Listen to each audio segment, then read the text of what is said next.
Dans cette vidéo, il s'agit d'exploiter les réponses à un questionnaire sur les moyens de chauffage avec OpenOffice Calc. 3 questions ont été posées aux personnes interrogées. Donnez votre type d'habitat, donnez le type de votre système de chauffage et donnez la source d'énergie utilisée pour vos systèmes de chauffage. Après dépouillement de l'enquête, nous disposons d'un fichier OpenOffice Calc constitué d'une feuille de calcul nommée Réponses. Nous y trouvons toutes les réponses à notre enquête. Les données sont organisées en colonnes.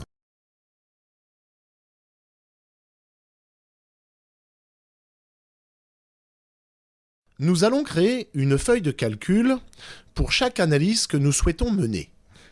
Clic droit sur Feuille 2, puis renommer la feuille, écrivons type d'habitat et validons.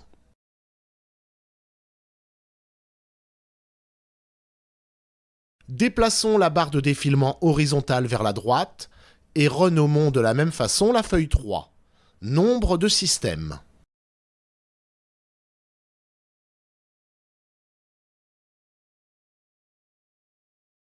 Par un clic droit, nous pouvons insérer 2 feuilles après la feuille active. Renommons-les type de système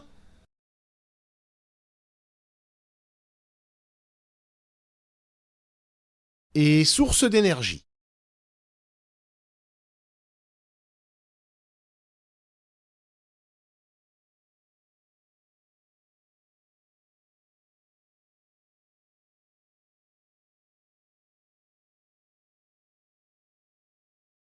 La première chose à faire est de compter, on dit aussi dénombrer, les réponses à chaque question. Commençons par nous occuper de la première question. Cliquons sur la feuille de calcul type d'habitat, puis saisissons et formatons les textes pour arriver à quelque chose qui ressemble à ça. Cela a déjà été expliqué dans une vidéo précédente. En B3, nous souhaitons dénombrer les réponses maison individuelle à la question « Donnez votre type d'habitat ». La solution besogneuse consisterait à compter manuellement dans la feuille de calcul « Réponse ». Je vous laisse le faire si ça vous amuse. Moi, je préfère utiliser la fonction nombre-si qui fera cela rapidement et automatiquement, à condition bien sûr d'utiliser la bonne syntaxe. La fonction nombre-si permet de compter le nombre de cellules dans une plage qui remplissent une condition. La syntaxe de la formule est la suivante. Égale nb.si, entre parenthèses, plage test, point virgule, condition, fermez la parenthèse. Plage test est la plage de cellules à tester et la condition peut être un nombre, un texte ou une référence de cellule. Dans notre cas, nous pouvons écrire ceci dans la cellule B3. Égale nb.si, ouvrons la parenthèse et allons sélectionner dans la feuille de calcul réponse la plage de test. Il s'agit de la plage de cellules qui contient les réponses à la première question. Dans notre exemple, c'est A2 jusqu'à A69. Puis appuyons sur point virgule. Puis nous devons écrire notre condition. Comme il s'agit d'une chaîne de caractères, il faut l'écrire entre guillemets. Ouvrons les guillemets, puis écrivons exactement la condition à tester. Maison individuelle. Fermons les guillemets et fermons la parenthèse. Cette formule va donc compter le nombre de cellules contenant maison individuelle dans la plage de cellules A2 jusqu'à A69 dans la feuille de calcul réponse. Il ne reste plus qu'à valider. Le nombre de fois où maison individuelle a été répondu s'affiche dans B3. Pour les autres dénombrements, il est tentant de dupliquer cette formule. Sélectionnons la cellule qui contient la formule à copier. La cellule active affiche alors un petit carré noir dans le coin inférieur droit. Il s'agit de la poignée de duplication. Pointons sur cette poignée avec la souris. Lorsque le curseur se transforme en croix blanche, cliquez et faire glisser la souris pour encadrer la zone cible. Cela est possible dans n'importe quelle direction, horizontalement ou verticalement. Une fois la plage sélectionnée, relâchez le bouton de la souris. Les cellules de la plage cible sont remplies avec des copies de la formule. Nous voyons bien que les résultats qui s'affichent sont faux. Regardons de plus près les formules que le tableur a dupliquées. Dans B3, la plage de test est A2 jusqu'à A69. Normal, c'est ce que nous avions sélectionné. Dans B4, la plage de test est A3 jusqu'à A70. Dans B5, A4 jusqu'à A71. Dans B6, A5 jusqu'à A72. En fait, lorsque le tableur duplique la formule, il décale d'une ligne à chaque fois la référence de la plage de cellules à tester. C'est normal. A2 jusqu'à A69 est une référence relative. En fait, le tableur utilise la position relative de A2 jusqu'à A69, on peut dire la référence d'arrivée, par rapport à la position de la référence de départ B3. Lorsque le tableur duplique la formule contenue dans B3, dans B4, c'est-à-dire une ligne plus basse pour la référence de départ, A2 jusqu'à A69 devient donc A3 jusqu'à A70, une ligne plus basse pour la référence d'arrivée. Les références relatives sont très pratiques dans beaucoup de cas. Ici, elles ne conviennent pas. Pour éviter ça, il existe les références absolues, qui ne dépendent pas de la référence de départ. Utilisons le signe $ devant les références de ligne et de colonne que nous voulons bloquer.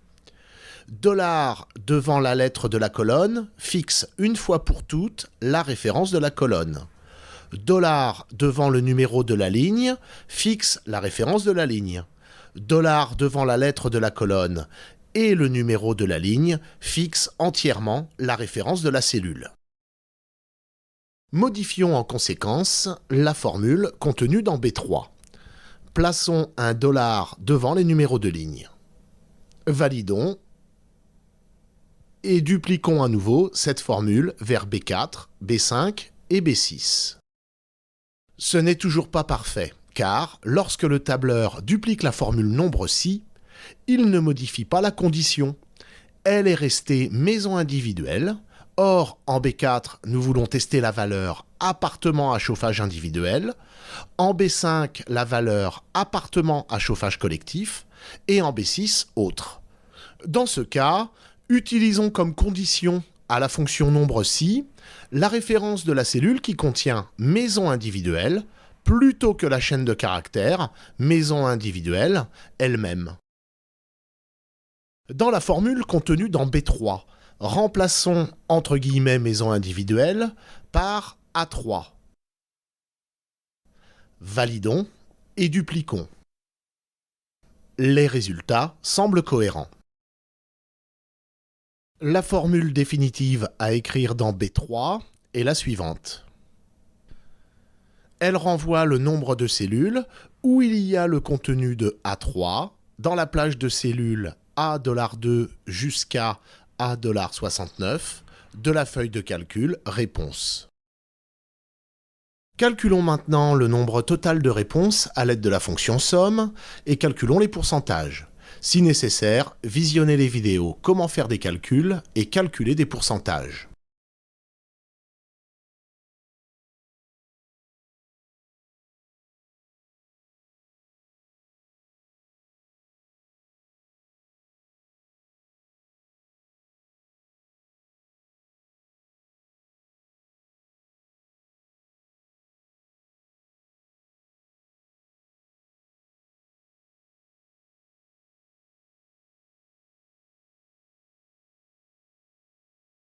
Ensuite, analysons le nombre de systèmes de chauffage par habitation. Changeons de feuille de calcul. Dans la feuille de calcul Nombre de systèmes, saisir et formater les textes pour obtenir à peu près ce résultat. Nous voulons savoir combien de foyers ont plusieurs systèmes de chauffage et combien n'en ont qu'un. Allons voir sur notre feuille de calcul Réponse et observons bien la colonne B. Qu'est-ce qui différencie une habitation qui a un seul système de chauffage d'une habitation dotée de plusieurs systèmes ?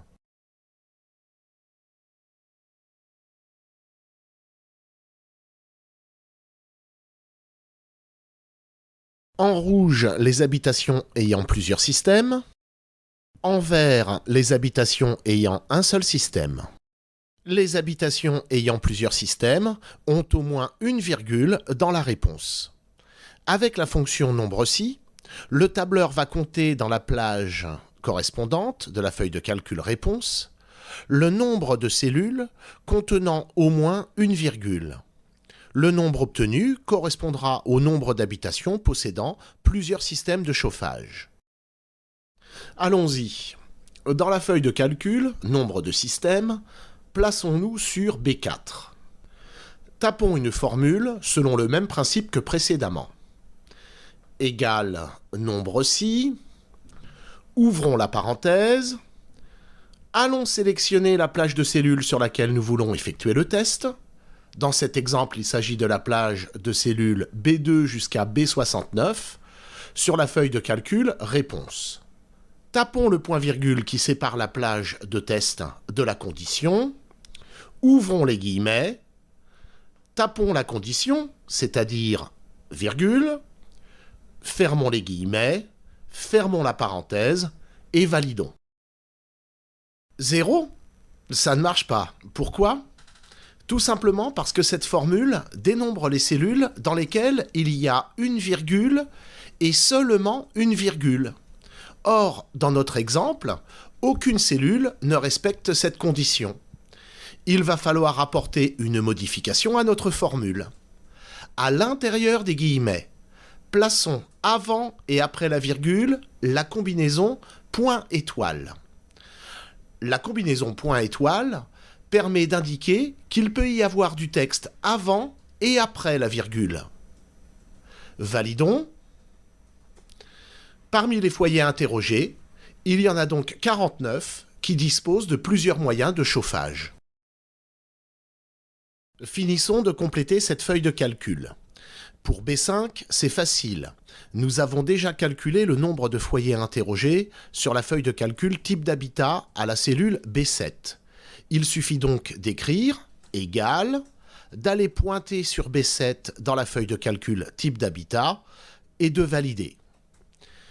Pour connaître le nombre de foyers n'ayant qu'un seul système de chauffage, il suffit de soustraire le nombre de foyers ayant plusieurs systèmes de chauffage au nombre total de foyers interrogés. Cela donne donc dans B3 égale B5 moins B4. Pour calculer les pourcentages, vous pouvez visionner la vidéo intitulée « Calculer des pourcentages » si besoin.